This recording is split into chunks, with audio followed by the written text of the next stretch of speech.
Olá gente, tudo bem com vocês? Espero que estejam tendo um ótimo dia.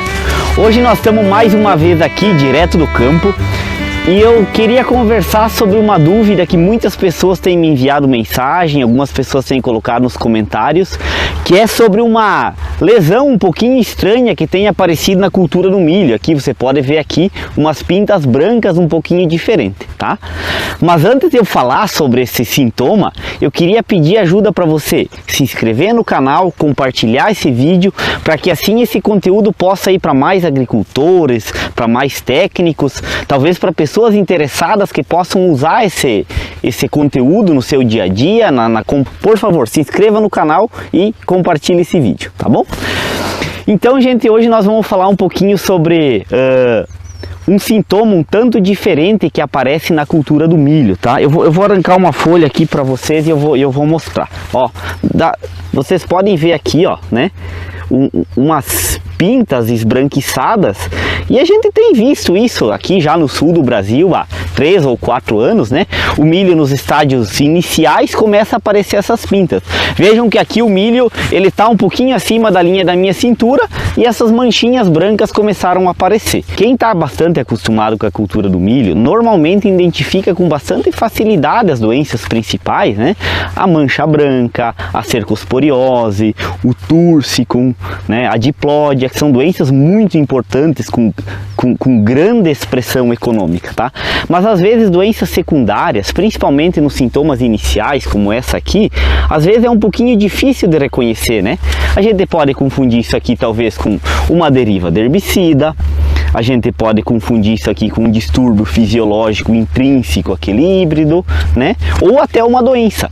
Por exemplo, esse sintoma, ele é facilmente confundido com a mancha de Falciparum, né? A mancha branca, que é uma doença muito importante que causa grandes reduções na produtividade e deve sim ser controlada com plantio na época correta, com uso de cultivares resistentes, com manejo fitossanitário de aplicação de produtos apropriados também, né? E ela precisa ser controlada onde ela é importante, tá? Nesse caso, não é mancha de Falciparum, não é mancha branca, embora esse sintoma inicial seja muito parecido e às vezes tira um pouquinho o sono do agricultor que cultiva milho ou do próprio técnico que atende a lavoura, né? Eu vou passar 3 passos que na minha visão são importantes para que você consiga ser um bom identificador de doenças, né? Então o primeiro passo é conhecer bem o sintoma daquela doença, né? Isso é complexo porque existem muitas doenças, mas né, o sintoma talvez o mais óbvio, né? Conhecer bem o sintoma. O segundo é conhecer a condição ambiental climática que favorece aquela doença, né? Por exemplo, a mancha de Falciparum. A gente sabe que normalmente ela acontece em altitudes superiores a 800 metros acima do nível do mar, né? Cultivo tropical, com bastante umidade, com elevada temperatura. Então isso me permite inferir, né? Que características ambientais, climáticas estão favorecendo ou desfavorecendo aquele patógeno, né? E o terceiro ponto é acompanhar a evolução da doença nos dias subsequentes. Às vezes tu vir aqui e olhar um sintoma inicial é um pouquinho difícil, mas se você conseguir acompanhar através dos dias, isso poderá facilitar a identificação, né? E um outro ponto também muito importante é talvez assim ter acesso a um bom fitopatologista, né? Uma rede profissional bem especializada, um network, um relacionamento entre pessoas é muito importante em todas as profissões, especialmente na agricultura, né?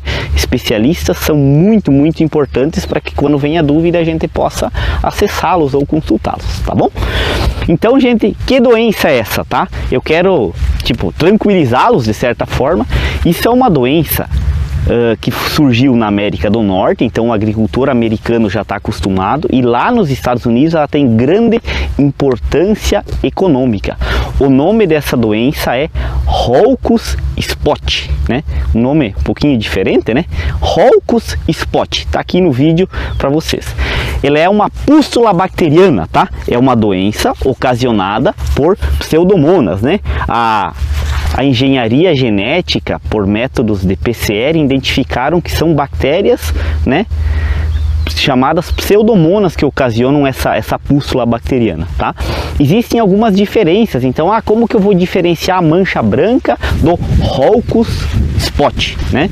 Você pode observar os sintomas iniciais e as características aonde está inserida essa doença. A mancha de Holcus, também chamada, ela normalmente já começa a acontecer em altitude superior a 500 metros e ela aparece nos estádios iniciais, né?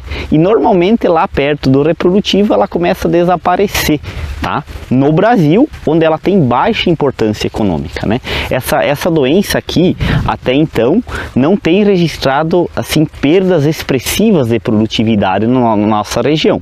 Claro, ela deve ser monitorada, ela pode evoluir, ela pode se tornar importante nos próximos anos, tá? Já a mancha branca ou mancha de Falciparum, ela normalmente acontece em altitudes superiores a 700 metros e ela vai aparecer lá próximo dos estádios reprodutivos, né? Quando o milho estiver florescendo, pendoando. Então é diferente o momento que os sinais e os sintomas aparecem. Eu vou colocar duas imagens aqui, né? Uma imagem, você pode olhar no vídeo, pode parar o vídeo e observar, tá? Do lado a gente tem a mancha de Holcus, né? Onde você vai ver uma mancha circular com um halo castanho amarelado, né? Bem delimitado, mais circular, né? Então essa é a Holcus spot. Do outro lado você está vendo a mancha branca ou mancha de Falciparum, que é ocasionada pela associação de um fungo e de uma bactéria. A mancha branca sim é muito importante, mas vejam como ela é mais irregular e ela causa uma clorose e uma necrose mais violenta. Então você pode pelo sintoma inferir talvez que é mancha branca ou que é a mancha de Holcus. Até então essa doença de Holcus ela não demanda manejo fitossanitário, até porque controlar bacterioses é bastante complexo, né? Nós temos poucos produtos que funcionam. Normalmente a gente trabalha com indução de resistência, a gente trabalha com asepsia da folha, com produtos cúpricos e a gente trabalha com cultivares resistentes, tá? Mas a gente não precisa se preocupar nessa safra até esse momento com essa doença, porque ela não causa grandes danos à produtividade até o momento, né? Obviamente isso pode mudar e em safras subsequentes ela pode se tornar importante. Por isso a gente precisa continuar estudando, continuar entendendo e ficar sempre tentando compreender essas doenças secundárias para que a gente não perca produtividade em função de patógenos que venham atacar a nossa lavoura. Tá bom? Então não se preocupe, não são pingos de paraquat como a gente imaginava no passado, tá? É apenas uma pústula bacteriana que se forma no tecido e normalmente os sintomas desaparecem lá nos estádios reprodutivos. Então, um forte abraço a todos e espero que tenham um ótimo dia.